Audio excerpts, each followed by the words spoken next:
Hello, આજના વિડિયોમાં આપણે English ગ્રામરના વધુ એક મહત્વના મુદ્દાની સમજ મેળવીશું. એડજેક્ટિવ વિશેષણ. એડજેક્ટિવ એટલે વિશેષણ. વાક્યમાં રહેલી વ્યક્તિ કે વસ્તુનું વર્ણન કરે છે. કેટલાક વાક્યોના ઉદાહરણની મદદથી સમજીએ. It is a hot summer. આ ઉનાળો ગરમ છે. અહીં ઉનાળાની ઋતુની વાત છે.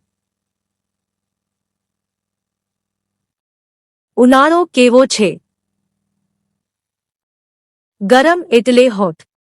અહીં હોટ શબ્દ ઉનાળાનું વર્ણન કરે છે, માટે હોટ એ એડજેક્ટિવ એટલે કે વિશેષણ છે.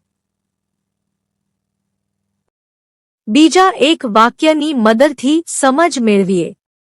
This is a tall player. આ એક ઊંચો ખેલાડી છે. ખેલાડી કેવો છે? ઊંચો એટલે કે ટોલ.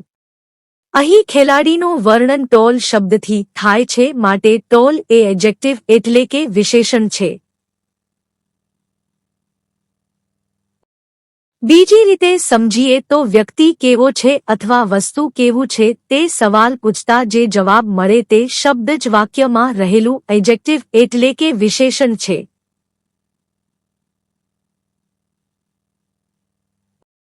વધુ મુદ્દાઓ આવતા વિડિયોમાં